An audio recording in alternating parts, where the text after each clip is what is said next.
What's up, guys? And in today's video, we have a very special guest, my dear and close friend Liam.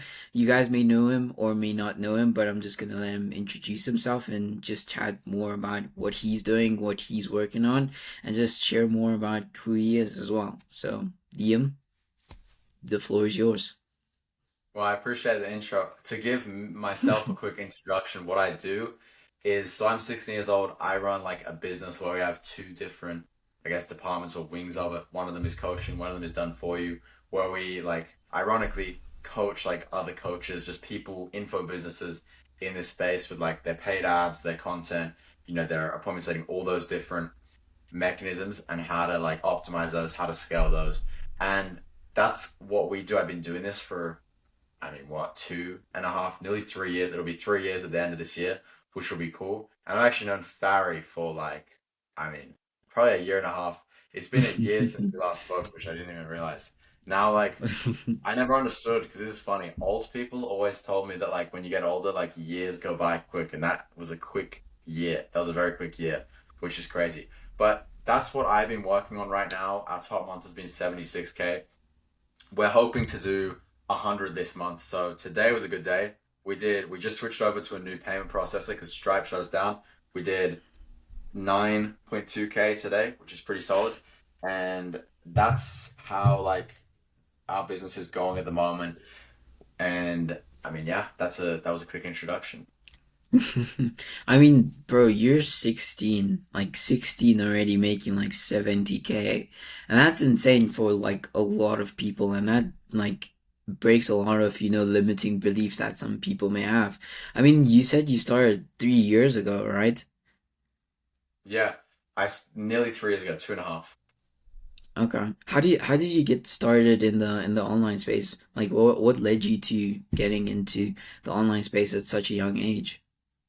It was all like it was literally TikTok. I was on my phone watching TikTok videos, and my algorithm must have just started to change to like money videos. And so I was like, okay, I may as well start making money now. So the story goes, I started drop shipping, and my first ever drop shipping store is still on TikTok. You can go on TikTok and you can search Desk Vax, DESKVACX. I made like, I don't know, it's 8 videos. I quit it. I didn't know anything about business, but that was like my first thing I ever did was drop shipping. And also before that, I tried to like make some kind of like, I think it was like NFTs when I was like ridiculously young. Like, I don't know, 12 maybe, whenever NFTs were like popping. I'm not sure exactly when that was. But after failing a couple drop shipping stores, I tried like trading. I got like pretty good at trading. And with trading, my dad didn't want to like use like let me set up an account because like obviously I'm under 18, you need to be over 18, and I wanted him to use his details. So I spent like a few months learning trading just to like not have a trading account. So then I kind of like was like, all right, I need to learn something like tangible. So that's where I joined like Hustlers University, and I just decided I was going to learn video editing, and I started getting paid on how to edit. Like I started getting paid for my video editing services by an Egyptian guy for 5 USD per video, and that was insane because I was spending like 6 hours per video, so I was earning like ridiculously below minimum wage. We're barely earning anything, but I was actually working super hard, and it was just fun to finally be able to make money. And my first like paycheck in a way was like $50, which was it was a good feeling. That was the first like online money I ever made, and then from there I got into like an agency where I was editing for an agency. I started to see how they were running their agencies. And that's when I actually met Siggy. So Siggy is my business partner. He's a G. He's like the face of our company. And I tried pitching him like a video editing package, and he then sold me on coaching because he was doing the agency thing at the time himself, making like 1K a month at 14, which was crazy at the time. And I paid with like all the money I had in my account because I was cleaning toilets at that time to make money too. So I got my first job when I was 14. My neighbor actually run the business and he gave me the job. It was actually pretty good pay. It was $30 an hour, AUD, so 20 USD an hour to clean toilets at like some of his clients' like properties. It was like businesses. And so I was cleaning toilets every like night after school for like 4 days a week. So not every night, 4 days a week cleaning toilets, $20 an hour. But it was a cool job, right? Because I could have my headphones in and I could listen to the like podcasts and like different things about like making money. So my whole thing back then was making money. I paid Siggy like everything I had to teach me. And then he taught me, and then a month later, I closed my first ever client. This is a crazy story. My first client. So it's Chris Reader. I don't know if you know him. He's a G. Shout out Chris. I think you had a call with Ryan. Ryan was one of his students, I think. And Chris is a cool guy because he saw one of my reels that I posted, and my first reels are still on my Instagram where my voice was like hadn't dropped and I was super small and super timid. And he saw one of those reels and actually inbound DM'd me, and he closed for 1.5k USD. And it was crazy because I was on a road trip with my family at the time. It was super hard to work. And we were in the middle of nowhere in Australia where there was barely any reception. So I had to like rush to the store, buy a SIM card from a different provider so I had reception. And then I jumped on the call and somehow closed Chris once again, 1.5k. That felt crazy. That was the most money I ever made in the shortest period of time. I showed my dad, and my dad was like completely shocked because he was like he didn't really think like a kid like with like a voice like that hadn't dropped and everything could do that, and just had like 2k in like an hour call. It was a cool experience. And so fast forward like a couple months, I actually started making more money than Siggy. So I started doing 10k a month at 15, and that's when Siggy and I decided to partner up. He was still like doing his agency, and we just partnered forces. We partnered up, and since then it started out as an agency where we were doing like web design and different things for people, and then we got out of web design and went more into content, and then we branched into ads, and now we've kind of gone fully into like coaching coaches, which has been like what we've done for probably about 9 months by now. So we've been doing that. That's been going well. That's like the biggest industry that we've been in, but it's also the most complicated like business that we've ran so far. But it's doing well. Interesting.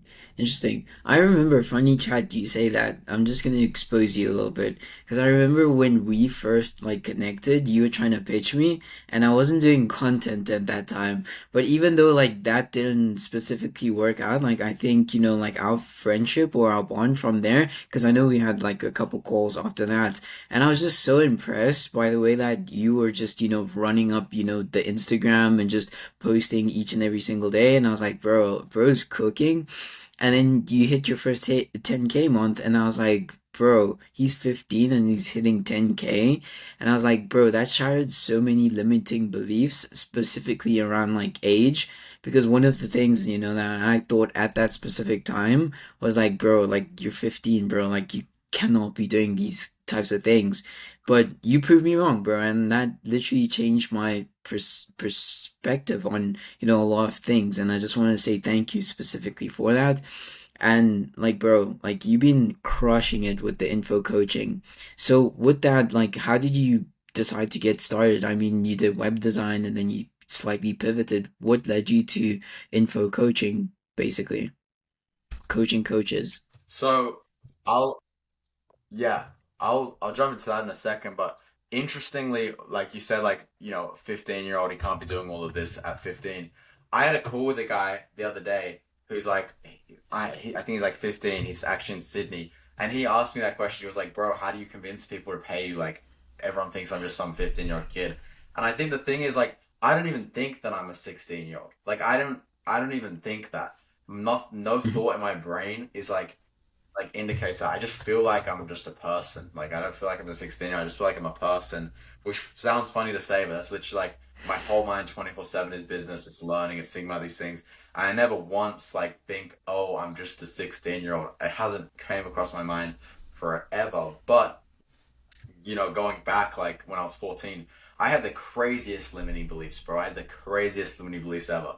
Like I used to think like, oh, like, I won't be successful because I'm young. Oh, I won't be successful. I even thought I won't be successful because I'm like not as tall as like the people I was watching, like emo and Guardian and stuff. It was ridiculous. But to get into your question, like when I started info coaching, if that's right, what Yeah. I the thing that got me into it, I think, was just a progression. Like we kind of had heard that coaches were the best like niche to target when we were really like early into business. So we were always trying to close coaches. And so I've had friends branch off into like fitness coaching, into all these different industries like home services, businesses, but our eyes were always set on like closing coaches. And so the whole time we've been running this business, we were just trying to find coaches. And so throughout that, we built up audiences of coaches.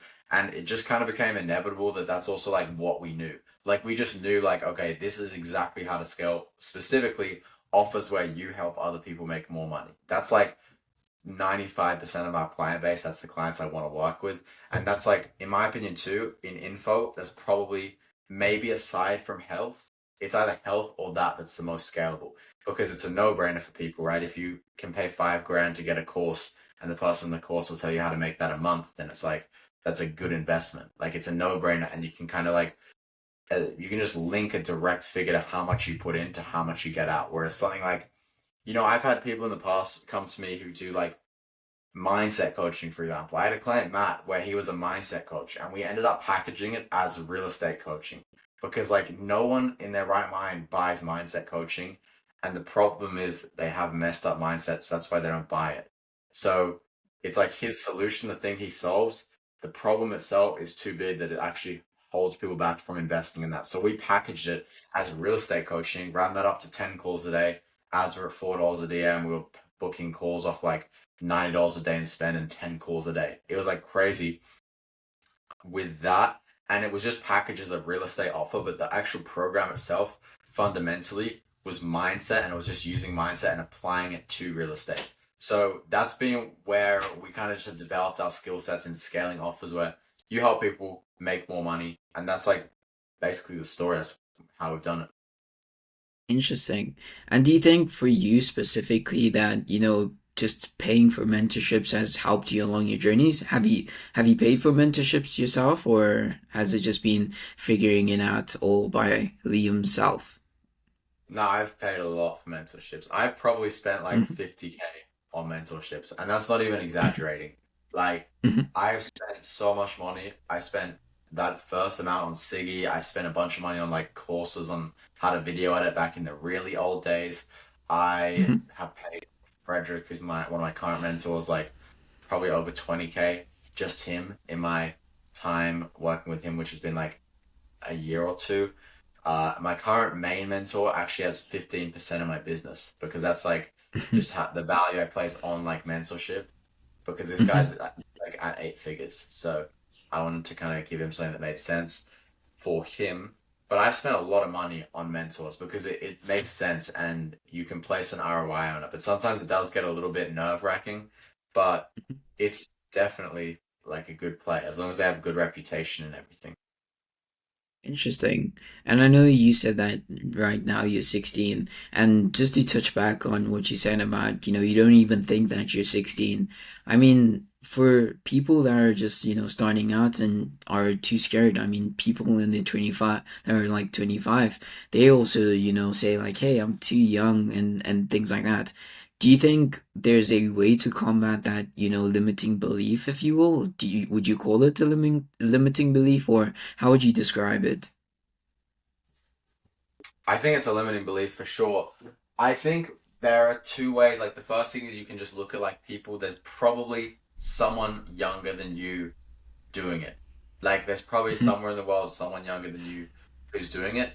And then the second thing is, and I also think going back to that, I think there's just always someone who's done it better.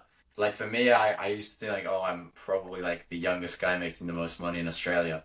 But then like I mhm, found out there was this guy, Julian Petrulis, who was a millionaire at my age. Like, or like liquid millionaire. It's like, fuck, that's insane, right? And this was like 15 years ago too, and it was self-made as well. So there's always going to be someone who's younger than you who's crushing it with what you do, and if they can do it, so can you. And then the other thing is you just have to like just break the limiting belief through action. Like you shouldn't even give thought to it because like the alternative is just waiting. Like what are you like? What does holding back from something even do for you if you're just gonna wait around because like you're too young? Like you may as well at least give it a crack. You may as well at least try it because otherwise like the time is just gonna go by anyway. I got this analogy in my video yesterday where it was like, I mhm, remember when I was in school, I was saying like how I was gonna like be in like Andrew Tate's like Hustlers University, and like one of my friends was like, "Yo, I might join too," and then he just said like, "I'll watch and see how it goes for you." And now like he's not really doing anything as far as I've heard, and I'm like obviously making this money, and it's because he just waited around and he kind of like had probably some limiting belief. No hate to him, obviously, But like waiting around is like the worst possible thing you could do. Like I think the biggest and most important thing in business is just straight up action. Interesting, interesting. And I know, like you mentioned that, 16 Julian Petrolis, shout out to him as well. I mean, you're 16, but what was I gonna say? But basically, at 16 years old, have done all the things that you have been able to do. And in Australia, in that fact, is Australia like one of the place where there's a lot of, entrepreneurs and a lot of entrepreneurial spirit, because I know you mentioned just now like your friend that he said he was going to join and he was going to do the same thing, but he didn't take action. But are there many people around you that you can look around to say, hey, let me draw inspiration from these people and also just build as well? Is that well versed, if you will, in Australia or not? No.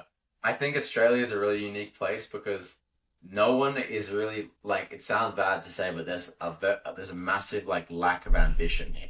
Like I'll go for a walk around my neighborhood. It's very peaceful, which is nice, but I don't get motivated by anything. It's like cars that I could have afforded like a year ago, houses that are just completely overpriced. Like the average person here cannot even afford to live. Like it's crazy. You know, like even my parents, like they profit 5K a year after expenses, which is like for an adult who's like nearly 50 years old is fucked. Like that's like my profit from today or a little bit like that's like my profit from today, right? And it's just nuts. So Australia is a place where there's like this thing they call it tall poppy syndrome. People like hate successful people here. Like it's like looked, it's frowned upon. You know, I've heard from people I know who've like driven Lambos here that like everyone in traffic is like trying to get at you. They're just like it's not like places like America where it's more of a positive mindset towards success, and it's more so like everyone doesn't really like work themselves. They have a lot of limiting beliefs and it's always the minimum. And it's just like the whole lifestyle of Australia is really like work-life balance orientated, which is cool for some people. I just don't like it. Like I'm making a lot of mistakes in my words right now because I've been on calls for the last like 5 hours. I got 2 more hours of calls and then it'll be 1 a.m. And it's just like not a good environment to be around because no one else is kind of operating like that in Australia. And most of the people I know who are doing numbers in Australia have left and they've gone to like Dubai, for example. That's one place because the taxes make sense and the environment makes sense. But I think it's a cool place overall. It's just there's not a lot of people doing it. And I think especially at my age too, I am yet to see someone honestly even doing like 10K a month. Like at my age in Australia, I don't have any come to mind immediately, except for two of my clients, Gershon and Muhammad. They're on the come up. They're gonna do like some crazy numbers soon, which will be cool. But that's just the dynamic of Australia. Interesting. I mean, Australia's like from the outside, it seems like such a, entrepreneurial spirit place. But now that you're telling me that it's not, it's quite interesting to learn that. I mean, for you, like, why haven't you? I mean, before I even get to that, specific stage, I keep forgetting that you're 16. I was gonna ask, like, why haven't you moved out? But I was gonna ask, like, how do you balance everything? Like, do you still go to school? Do you still do that each and every single day? And how do you basically structure that, like, business and also school as well? I dropped out of school in February. It was a big decision, but it was worthwhile because once again, it's frowned upon. It was, bro. I have so many crazy stories to tell about school, but I just hated it so much. I used to be pretty good at it. I was like always the second best class in the class, or even the best sometimes. But the thing with school is just like I just could not sit down and just work on like some like bullshit like exam when it's like, what does this have to do? As corny as it sounds, like, what does this have to do with making money? It's just nowhere near directly linked. And it's like, then you see your parents who went to school and they're like not even able to profit like 5K a year. And it's just like, I was just like, fuck this, man. I'm out. And I was already doing like, I just did my first 50K month in February. So I was dropping off on like kind of a high note. But my last day of school was kind of crazy because I was like, it's really strict in Australia dropping out of school. I had to drop out to this thing called TAFE, which is like online university, which I just don't do. Like they send me letters and shit asking me where I'm at. I just don't do it because I still like I started doing it and then it got to the point where I'm sitting down like writing like for example, like a script of like an interview with a supplier, and it's just like, fuck this, man. I'd rather just work on my business. I just couldn't put myself to do it. But anyway, it's pretty strict in Australia. So what I had to do was I had to pay money to get enrolled for this TAFE thing. And then I had to go to my school and then I had to go to this lady I've never met before and get this slip. And the slip has a signature for every single teacher. And I had to go to each individual teacher and get them to approve me leaving school. And then after I had every single one's approval, and also going to get their approval is so weird because they like do not want to like some of them you can tell like they knew that I was doing business. They do not want like to see you win. It was a crazy feeling. After getting every single one, then you get the principals, and then it was like lunchtime by that stage. I like went out, dabbed everyone up, and then I just walked home. And the walk home was crazy. Like I was getting crazy thoughts like I need to make this work now. Like it's time. And that was like the most locked in I've ever been for like the month after leaving school. I woke up at 5 a.m. every day. I was working super hard. Now I'm in bad habits. Like today stayed up till 4 a.m. Like I'm in bad habits now. But that was the story of that. And then keeping things balanced, it wasn't balanced in school. I was sleeping for like 5, 6 hours a night. It was really bad. But I mean, even I tell this story sometimes. When I went on a school ski trip, it was my first time skiing. It was super fun. I need to go back skiing, probably in Europe in summer. But it was my first time skiing, and I also had so much work for my business. And so I was skiing during the day for most of the day. And then at nighttime, while everyone in like my school like cabin was sleeping, I was on my laptop till like 4 a.m. and then I slept for 2 hours and then went back to the slopes. And I did that for like a 5 day week of just like staying up all night. And people were annoyed because you could just see like a light in the corner of the room and it was my laptop. I was in the dark just typing away. But I mean, that's just the amount of work I had and I was barely sleeping. And it's just like, it's for what I do, I'm so glad I'm out of school because you need to have a clear brain. Because especially the stage I'm at, I feel like it's not so much brute work and it's just like having the best ideas. And you can't have ideas when your brain just feels like slop and you just have to like really like force yourself hard to work, which it's just not a good position to be in. So it was not balanced. Now it's more balanced because I get like 7 hours of sleep, 6 hours of sleep a night, which is better.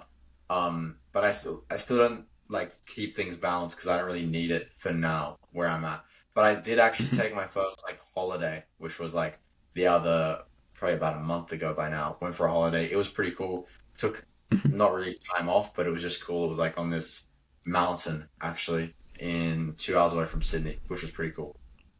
Interesting. Well, I'm still stuck on that. Like, why is it so frowned upon in Australia specifically to be successful or to have, the Rolls Royces and all these things? Because I'm sure, like, for you, like, you get a lot of subtle comments that you may shrug off, and do you face that as Yeah. well, like on a day-to-day basis?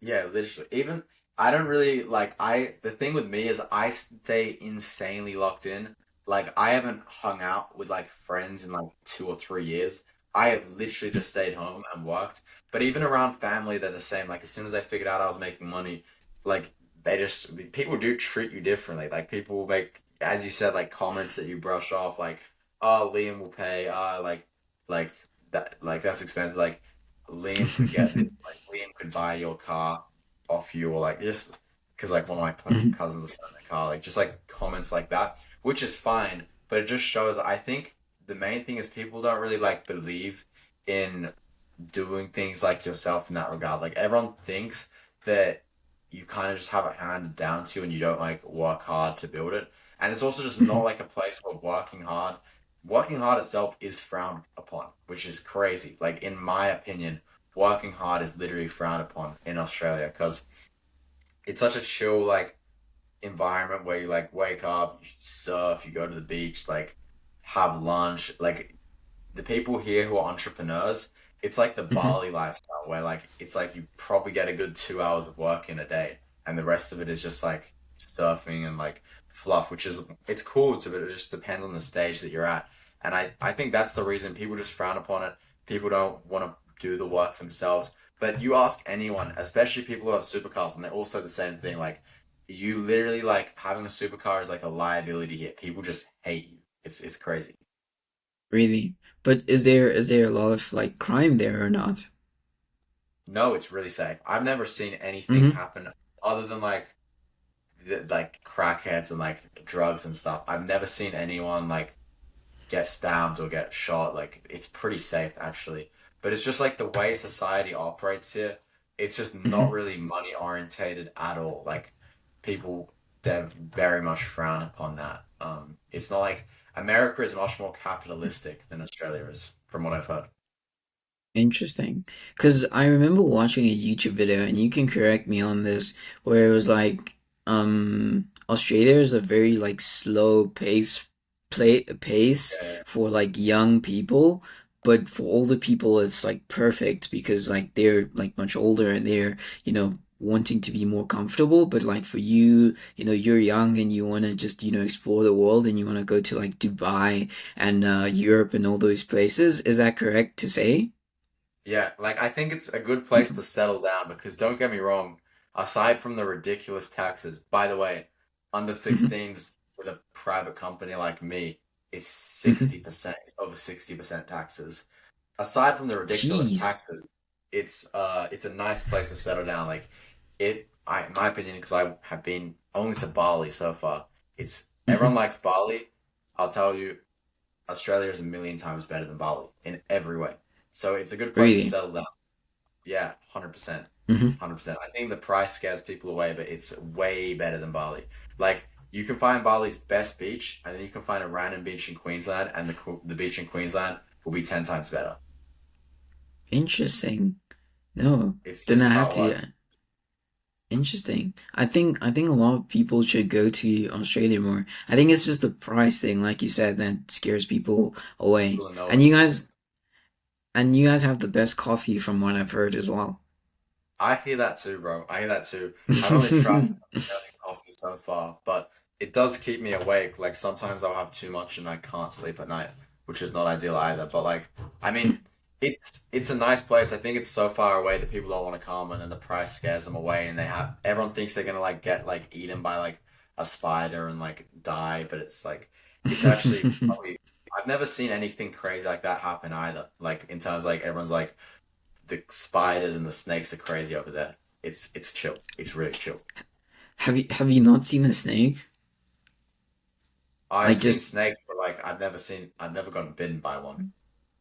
Okay, okay. Interesting, interesting. Okay. So also just wanting to mention because I know you mentioned like Bali and Australia and all these different places and you being in the online space as well. How is, your network in the online space? How have you built specifically your network and how have you expanded it? I mean, from us conversating and the two guys that you just mentioned, they're 15, they're on the come up and Siggy as well. Shout out to Siggy as well and just all the people that you know in the online space because from you I'm sure like you're in a place in Australia where you don't have many people to speak to but also you now have this environment, the online space, where you can actually connect with people doing things. And like how did you first specifically on the networking side like get into contact with different people, whether it be me, Siggy, or those two guys that you mentioned, or anyone, and how did you then use that to then develop your network? It depends who, but it's pretty easy to like network with people if you want to network. Like I actually Hmm. ran a period of time where I did networking calls like every day with like two Hmm. networking calls a day for like a good 6 months, and I was able to get on the phone when I was like a nobody making like 10K a month with like people doing 250K a month all the way up to 5 million a month. It's pretty easy if you just ask and you don't seem like a beggar, you know? I think one of the things I'm good at is just framing. I was always able to frame myself as like someone of value where they didn't think they were just getting on a call with like a kid to like just like give him free mentorship. Where it's more so like, yeah, you just use the people you already know to like start conversations, and then they're like, oh wow, this kid knows this person, that's impressive. Or this kid like doesn't actually sound like his like if you speak like, hey bro, like bro, please let's hop on a call, like just like that tonality, no, it's not gonna work. But if you just know how to speak and you know how to emulate the way in which more successful people speak, networking becomes pretty easy. I even like there are some pretty big people in the space who I've even gotten on sales call with, like someone everyone watching this video definitely knows in the info space. I won't drop any names, I did a sales call with him when I was on that ski trip, and I like had to ski away from my school teachers when they weren't looking and go down this different slope, and then I pulled off the side of the slope and took the sales call from my phone in the snow. It was crazy, but that was like a cool experience, and it's not that hard to network with people. You just like swipe up on their Instagram stories and like ask a chill question, and it's pretty easy. Is it, would you say it's easier to connect with like the big people in the space now than ever before? Depends how big. I mean, some if they're too big where they're getting like a ton of message requests and they don't check, then yeah, the better way to do that is like find someone they know and then become friends with someone they know. So like you could even just like go to the people they follow on Instagram and then enter their last name and you can find like their like relatives and you can just become friends with one of their relatives and then if you really wanted to get the intro, I mean, I've never personally done that, but I know people who've done that. I also know there's a method to get anyone's phone number as well. I forgot how it works, but one of my friends taught me it. But for me, it was never like I was literally just like swiping up on people's Instagram stories and like then having like a chill conversation and like talking about our mutuals and then like just asking if they wanted to chop it up on a call. And most people are down to do that. I mean, in case obviously with me, people like impressed by the numbers I was doing at my age, but it was cool to meet a lot of people. And that's how I like built my initial network with all these people and I think it's a good thing to do. Like if you know nobody, make your Instagram look nice and just start like networking. But don't call it networking. You just need to keep it really casual and chill. You know. Course, of course.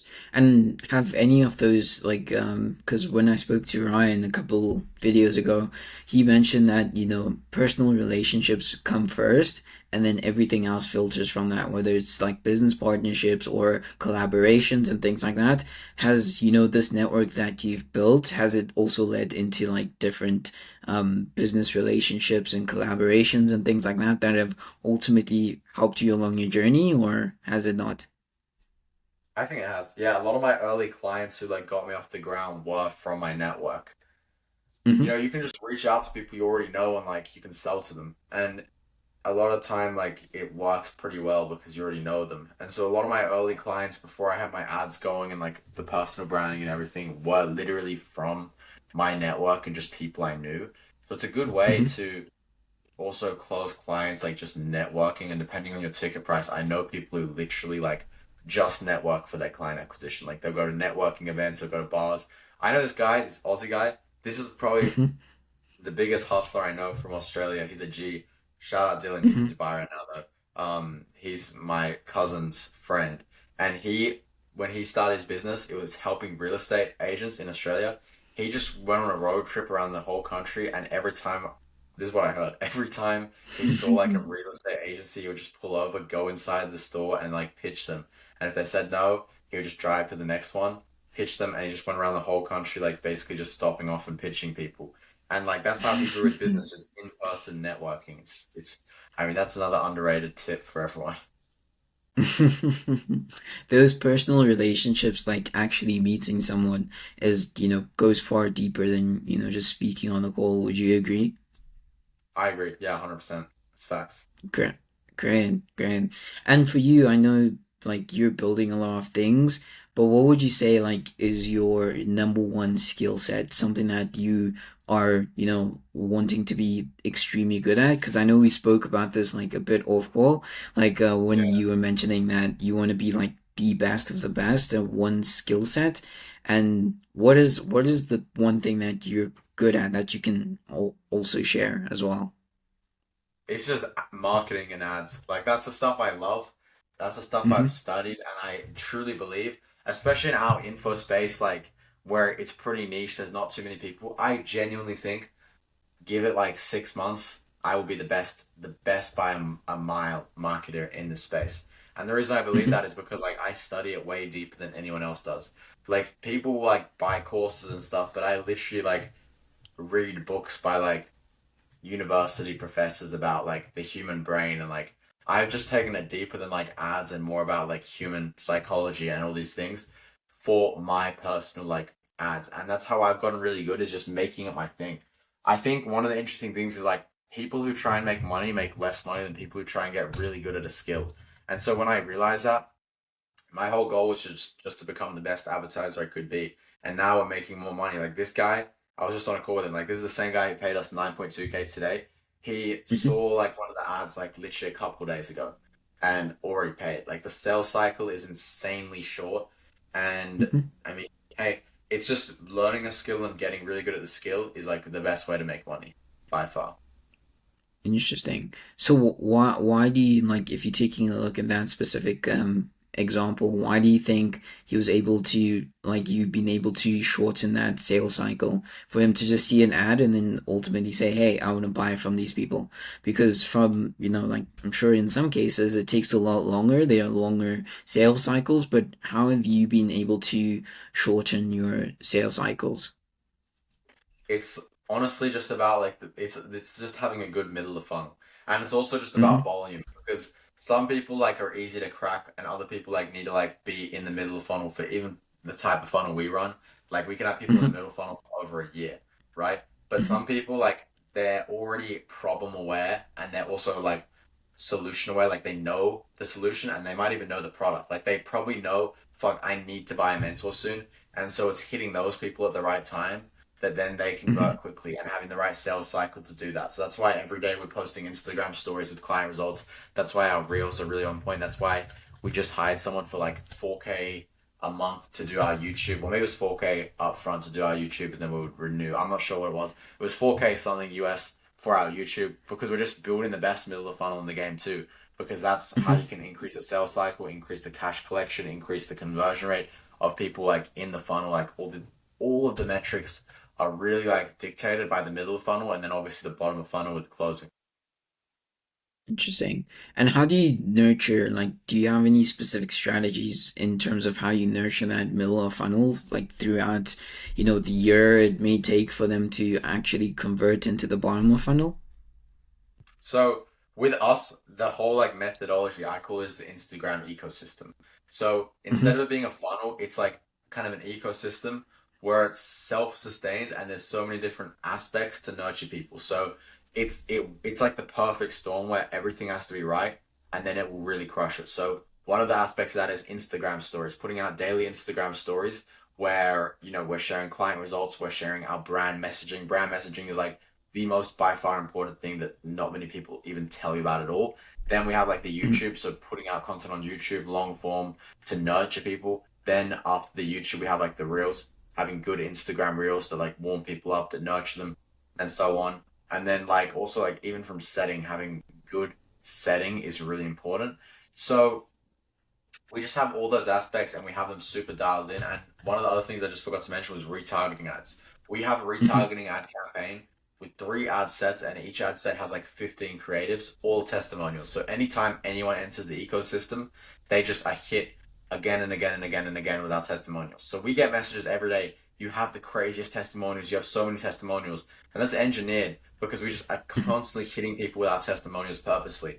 And a cool thing you can do is frequency capping, right? Where you can literally Mm-hmm. set an awareness ad campaign and you can set the exact amount of times every day you want someone to see your ad. So you can literally show your ads 5 times a day to people if you think it won't annoy them. So frequency capping is another really underrated thing to do to like speed up Mm-hmm. the amount like people are actually nurtured.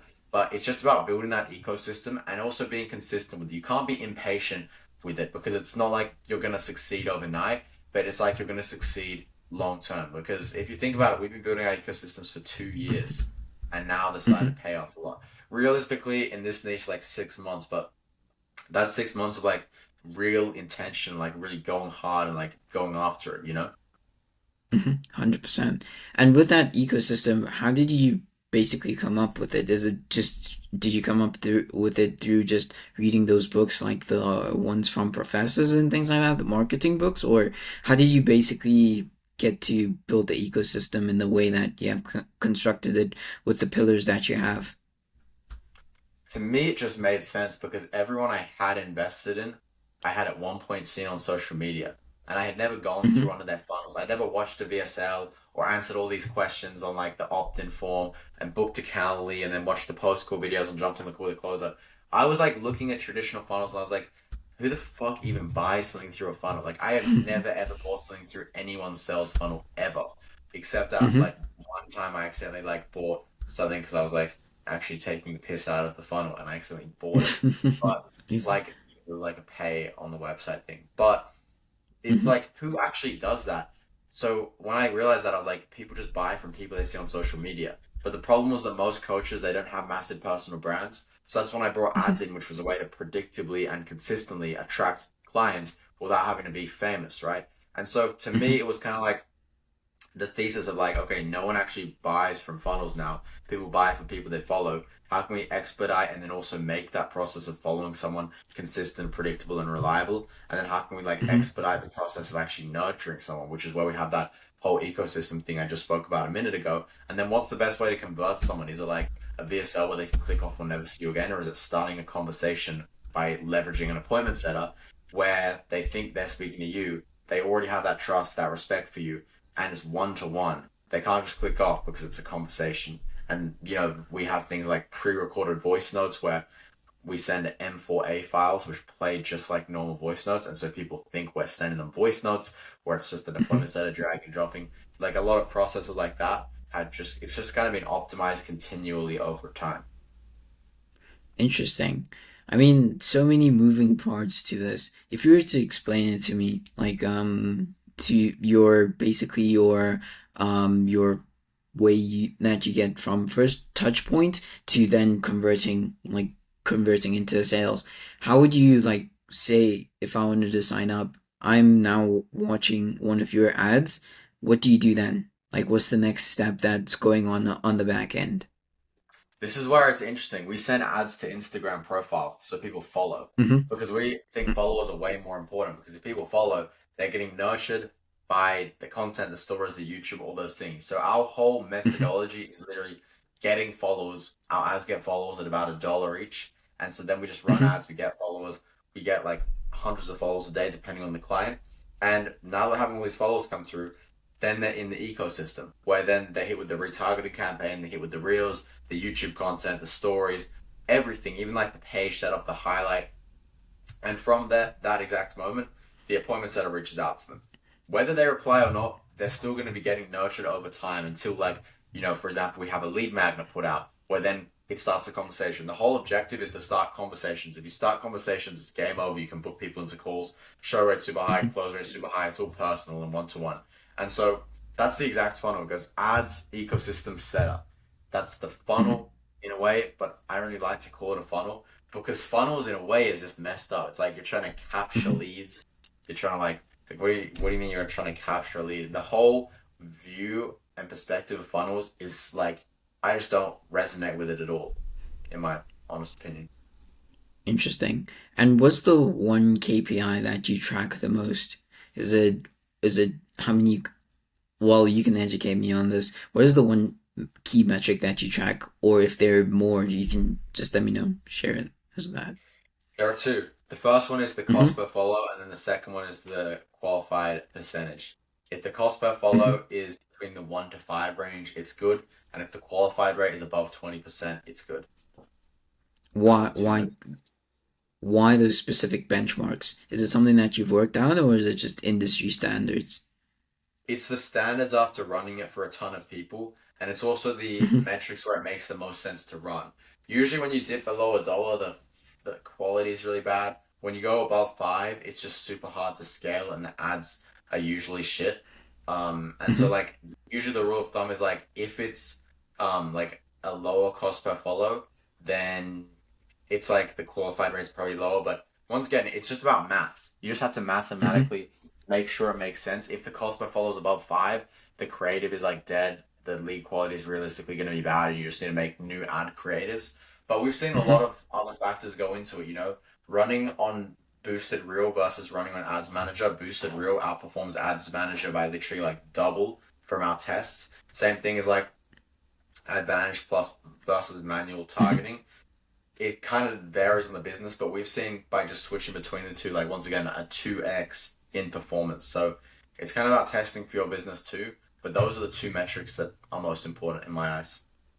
Why do those specific ones outweigh the others? Why run with that specific methodology? You mean like why those metrics are the most important? No, like when you mention that your Advantage Plus, you don't use Advantage Plus. Why don't you use that specific? Why is it better for what you're earning? We do use Advantage Plus. It's what we don't run ads through Ads Manager anymore, unless they're retargeting. For retargeting, we Why? do. Yeah, so the reason Mm-hmm. why is because I started getting suspicious at like the tracking, and I was like looking at the tracking, and I was like, "There's no way we spent $100 to get 4 followers. Can't be true." Mm-hmm. I was basically like, I refuse to believe my ads are this bad. So we then Mm-hmm. posted it on Instagram and boosted instead, and it was getting $1 per follower versus like $50 per follower in one instance. And so at Really? that moment, I realized like that running through Ads Manager, you can boost it and you get way cheaper leads and you get better lead quality. And then at that point, it's just time to test between Advantage Plus and manual. I can't say Mm-hmm. what works because for us, Advantage Plus is crushing, right? But for Mm-hmm. one of my clients, for example, Shreya and Abshik, they run a fitness coaching business, and it's like for women, we ran Advantage Plus, and Advantage Plus, you can't set a gender on Boost. 90% of the viewers Mm-hmm. on an ad targeted towards women were males from Advantage Plus. So Advantage Plus was just completely dead on that end. And so we had to switch to Mm-hmm. manual, and now he's getting like $100 a call, and it's insane for him. Like that's the best he's ever done with ads. So that's kind of the methodology, and that's where I got that from. It's just about testing and seeing what works and observing, in my opinion. Interesting, interesting. And how do you testimonials weigh? Like, how do they work for you? Like, what kind of testimonials are you running? Is it video testimonials or just writing testimonials? And which one works best if or which for what you're using? Mm-hmm. Videos by far. The game with testimonial ads is it doesn't matter really what's said, it just matters who says it. So if you can get Mm-hmm. someone who's like a really big name to get a testimonial ad with you, then it's going to do really well. And you can even run it top of funnel for a bit of time as well, because that works well too. But we Mm-hmm. found that video ads, specifically either selfie ads where it's just them or client interview where it's kind of like you and I imagine you're my client right now, an ad where Mm-hmm. like I'm basically interviewing you and you're talking about your experience. So those two formats perform the absolute best from our tests. Interesting. Interesting. That must be a lot of, testing that you must be doing. Why don't you run specifically just word ads? And what would you say to the people that are running those types of testimonials? Well, it just depends to be honest, because the thing is, there are some industries where it's less saturated than mine. I am in one of the most saturated industries. There are so many people Mm-hmm. who help coaches, and coaches are so used to it that our ads need to be so on point, and everything we do needs to be so on point to crush it in Mm-hmm. our space. But for example, with Matt, who's the real estate mindset guy, we were running ads where it was just a picture of him and some text, and they were like at $4 per DM and $10 per call. Like Mm-hmm. it just depends on the industry a lot, but video ads are usually better because they're more engaging, you can convey more information. But once again, it's a game of testing. It just depends on your offer and everything like that. Interesting. Interesting. No, I get that. What I was gonna ask now was it slipped my mind. It slipped my mind. I mean, your video ads. But yeah, bro, like to be honest, I know that what you've been doing and what you've been building specifically. I mean, oh yes, it's come back to me. So specifically on that front, when you mentioned saturation, do you believe that your market or where you're working in is truly saturated? Is that one of the things that is like blowing up, like in the thing that you're doing? Like everyone just wants to do the same thing that you're doing, or do you not believe that? No, I think it's hella saturated. It's one of the most Mm-hmm. saturated things on earth, and I know it because I ran ads for so many different clients, and we've always had the hardest time with our own ads. Like it took us 6 months Mm-hmm. to get a winning ad that was profitable.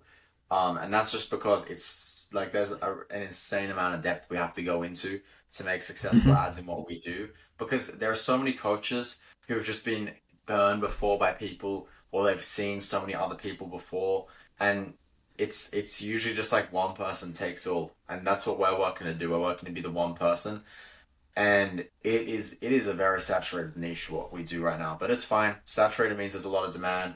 People are willing to pay a high price too, so I like it. It's a good industry. Of course.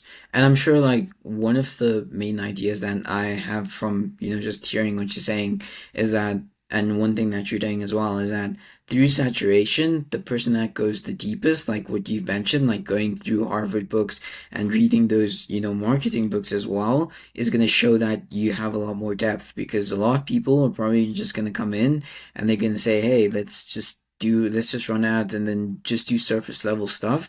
But if you're Yeah. the one person out of 10 different agencies or people that come and say, "Hey, I want to, go deeper than ever before," how could you not, differentiate and create your own market segment, if you get what I mean? How could you not be able to do that? Mm. That's facts. And thing is, I think a lot of people try and cheat it. They try and cheat like skill. And Mm-hmm. when you cheat skill enough, you just get into scamming. Like I actually had someone like try and like take my Instagram account and hold me for ransom. And I was Mm-hmm. most bothered, and this is just a side note, I was most bothered by the fact that this guy was making money without a skill.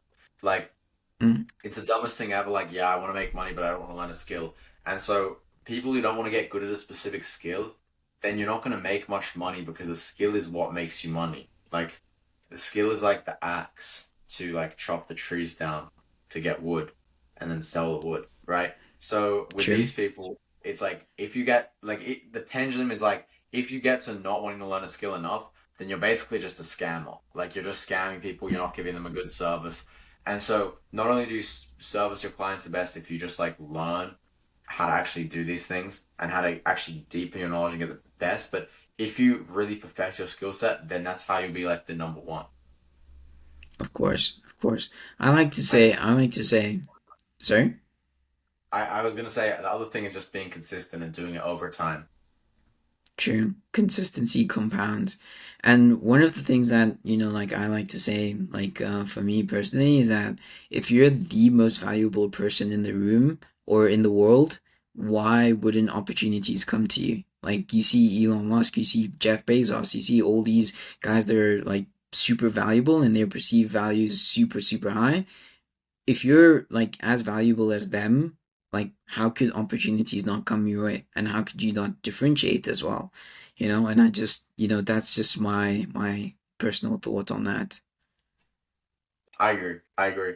I think Yeah. building a skill set is the best thing you can do because, and that's the other thing. People like, why would you drop out of school? You need to have some sort of like backup plan or like what was it like a certificate or something. But it's like my certificate is the skill. If you think about it, if you get that good at sales, you'll never be poor because you can always just hop on a new closing role, a new high ticket sales offer and make money. If I get this good at ads, if business completely failed today, I know for a fact I could make 10K this month with affiliate marketing, because I know how to make ads and affiliate marketing is just ads. So from a skill perspective alone, when you develop a good skill, you can make a lot of money.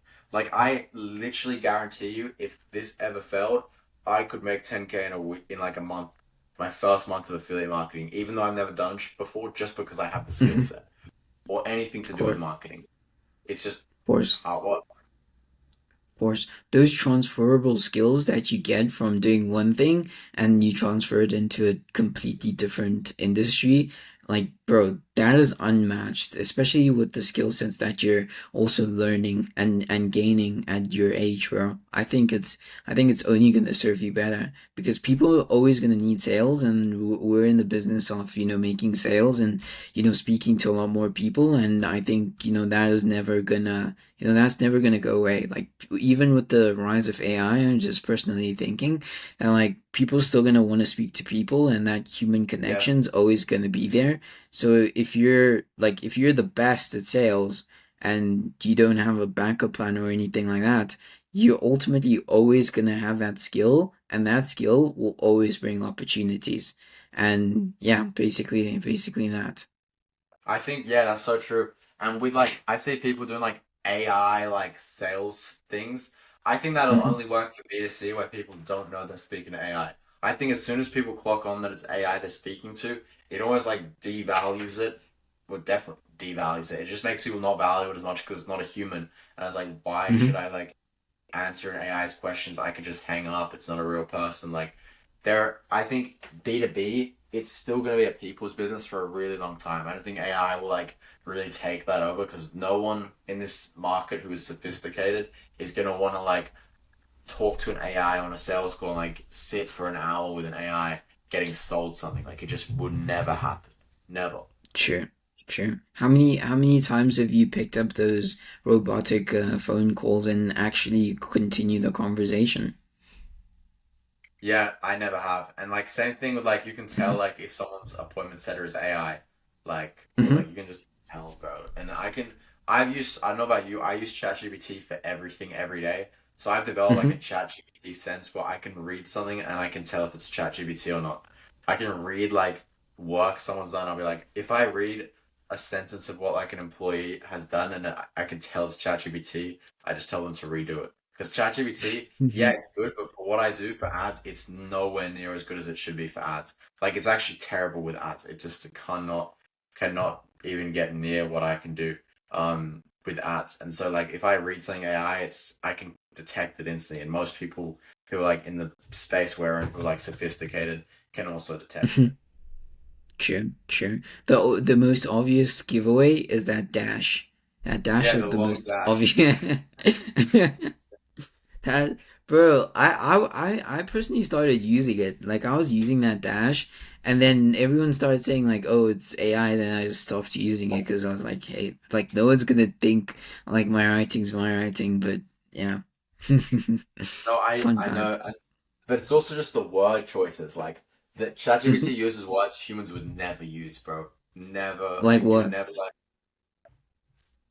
Just the way ChatGPT acknowledges what you say. You know, like you Hmm. no human would literally acknowledge like that. Like for example, bro, when I talk to like freelancers and shit, it annoys me so much Hmm. when they use AI to communicate with me because I don't know why. It's just a small thing that like triggers me because it's like, bro, I don't want to just be communicating with ChatGPT, and you can tell because like it's big paragraphs and it's like I can completely understand your perspective on blah blah blah. Like I don't know, like it's just I can tell with ChatGPT. I completely understand your concerns regarding this matter. Yeah, exactly, bro. That's funny. That's a ChatGPT line right there. That's funny. So yeah, bro, I just wanna just say like for you, like bro, you crushing it and you're absolutely doing amazing in every single facet. Like bro, like I look at you and I'm like although I'm like a couple years older than you, I look at you and I'm just super inspired and I take a lot of inspiration from what you're doing, like working each and every single day. Like I think it's inspiring. If only people knew what you actually do, like the full extent of it, they would know like bro, like you're crushing it, bro. And I just want to say, like, bro, thank you, like, for every single thing that you've helped me out with, and also just for hopping on. Like, I think this is gonna be a lot of value to a lot of people, and also just share things and break a lot of limiting beliefs that I think some people may have. Like, bro, you 16, you're making 70K. Like, what excuse do they have? You know what I mean? So it's like, Yeah, bro, if you're doing this at this age, like, bro, forget like you're in Australia, bro. Like, we just went through you saying like there's no one around you that is actively, taking that action except for you. And if you can do it, why can't anyone else do it? You know what I mean? facts. It's facts. And yeah, bro, we'll have to run one of these back in like a year, and we'll see where I'm at. I mean, shit. It'll probably be 6 or even 7 figures a month. I mean, it'll be well over six. It might be 7 figures a month, or it'll be like Of course. quarter mil, half a mil a month, something like that. We'll have to see. But shit, Of course. it's gonna be cool, bro. I'm excited. I think this podcast is great, and I think what's really cool, and this is something I wanted to make known, is like there have been Hmm. people who I've really like kind of gone into their world through my journey. Like, let's say I resonate with, I watched their podcast, I went through everything, and Hmm. like watched their oldest podcast. Examples, Iman.